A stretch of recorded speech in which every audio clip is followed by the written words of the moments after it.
Bonjour à tous et bienvenue sur la Camrosem, c'est Marine et on se retrouve pour une nouvelle vidéo test.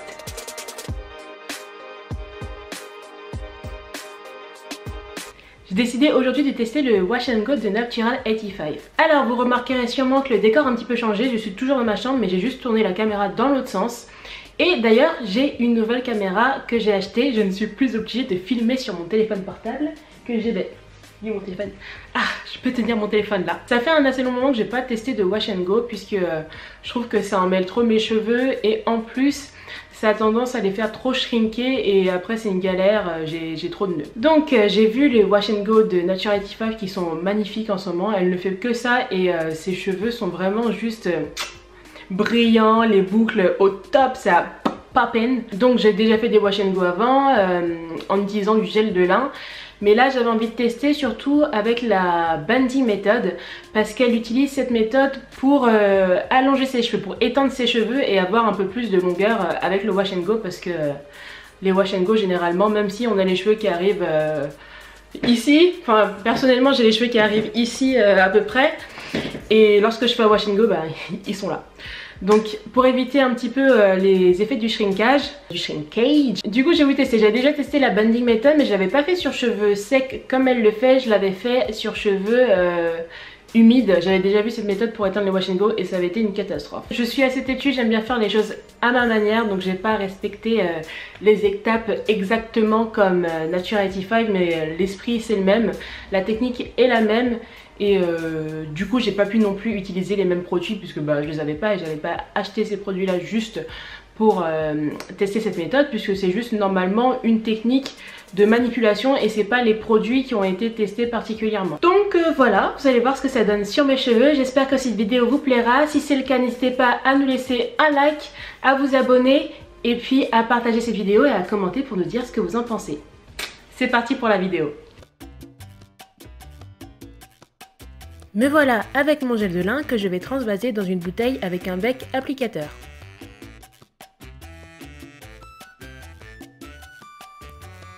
Je commence ce Wash & Go sur cheveux propres, humides et je vais commencer directement à appliquer les produits.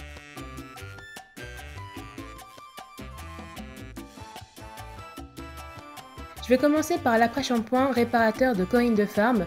Normalement, Natural 85 utilise un leave-in, mais moi, le leave-in ne définissait pas assez mes boucles, donc j'ai décidé d'utiliser cet après-shampoing. Et je l'applique généreusement sur mes longueurs, et je vais l'utiliser aussi pour redémêler un petit peu mes cheveux. Après, j'applique un petit peu d'huile de coco pour sceller l'hydratation.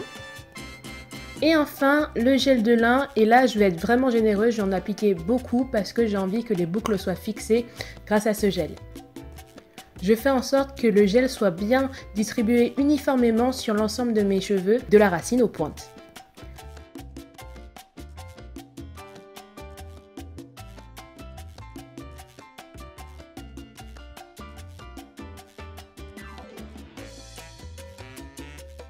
Je passe à la section suivante et je répète les mêmes étapes. Après shampoing, huile de coco et gel. De temps en temps, lorsque je vois qu'il y a une boucle qui n'est pas très bien définie ou qu'il y a des frisottis, je repasse un petit peu plus de gel sur cette section-là et j'essaie de lisser un maximum pour réduire les frisottis.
Et voilà le résultat sur la moitié de mes cheveux. Donc les boucles sont assez définies, c'est assez joli, donc j'ai espoir pour ce Wash & Go. Par contre, il y a pas mal de frisottis que j'ai pas réussi à contrôler, donc on verra bien pour la suite. Alors voilà, je viens de finir d'appliquer tous les produits sur mes cheveux. Ensuite, je suis passée un petit peu sous le jet d'eau. J'ai un petit peu mouillé mes cheveux pour réactiver les boucles. Et voilà, maintenant je suis en train de goûter. Donc je vais essayer de mettre une serviette rapidement sur mes épaules sans toucher mes cheveux parce qu'il ne faut pas que ça crée des frisottis. Donc je vais essayer de limiter le massacre. Une de mes grosses peurs avec ça, c'est que j'ai plein de résidus de produits à la fin lorsque mes cheveux vont sécher, que j'ai plein de petits morceaux blancs dans mes cheveux. Parce qu'avec l'après-shampoing, je sais que l'après-shampoing sèche transparent, il ne laisse pas de résidus. Mais avec le gel de lin, je sais que le gel de lin, si on le fait pas bien pénétrer dans les cheveux, il peut laisser quelques résidus. D'ailleurs, Natural Optify dans sa vidéo explique bien qu'il faut bien faire pénétrer le gel de lin. Donc là, je sais pas, en fait le problème avec l'utilisation de l'après-shampoing et du gel de lin, c'est que je ne sais pas ce qui est l'après-shampoing, je ne sais pas ce qui est le gel de lin. Donc j'ai essayé de faire du mieux que je pouvais pour faire pénétrer les produits, mais bon, il y aura toujours de l'après-shampoing, donc je sais pas ce qui est le gel de lin ou pas. Là, je vais passer sous le casque chauffant, enfin, je vais utiliser mon sèche-cheveux à température sur froid. Et je vous retrouve une fois que c'est sec. Ok, donc là mes cheveux sont pratiquement secs. Hein. La plupart de mes cheveux sont secs. Vous pouvez le voir. Ma peur s'est réalisée et j'ai des résidus dans les cheveux. Je pense que c'est pas très grave là. C'est rattrapable. Il suffit que j'utilise un petit peu d'huile. Je pense que je vais mettre sur la partie où il y a des résidus. Même si j'en ai un peu partout dans mes cheveux, mais c'est pas catastrophique. Hein. Je pensais que peut-être que j'en aurais sur tous mes cheveux, sur l'ensemble de ma tête. Mais en fait, c'est qu'à certains endroits. La deuxième partie de la vidéo de Natural Optify montrait Whitney en train de faire la bending méthode pour pouvoir étendre ses boucles, parce que c'est vrai que là, c'est vachement shrinké. Le problème avec ça, c'est que j'avais déjà utilisé le gel de lin, comme je vous l'ai dit, mais le problème, c'est que là, je crois que mes cheveux sont assez déshydratés, puisqu'ils sont vraiment dull. Je sais pas comment expliquer ça, mais ils sont pas brillants du tout.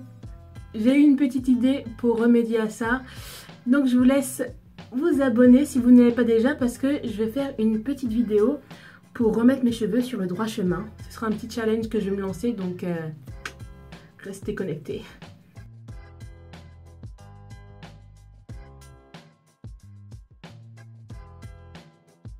Ah oui, autre chose, j'ai pas séché complètement mes cheveux au casque chauffant, parce que bon, comme vous l'avez pu voir dans la vidéo, les pointes n'étaient pas sous le casque. Et en plus, je trouvais que ça prenait trop longtemps, donc à un moment, j'ai juste pris le sèche-cheveux et je l'ai passé sur l'ensemble de mes cheveux comme ça, et je me suis débrouillée. Et ensuite, j'ai laissé le sécher à l'air pendant à peu près quelques heures, et puis voilà, maintenant c'est sec.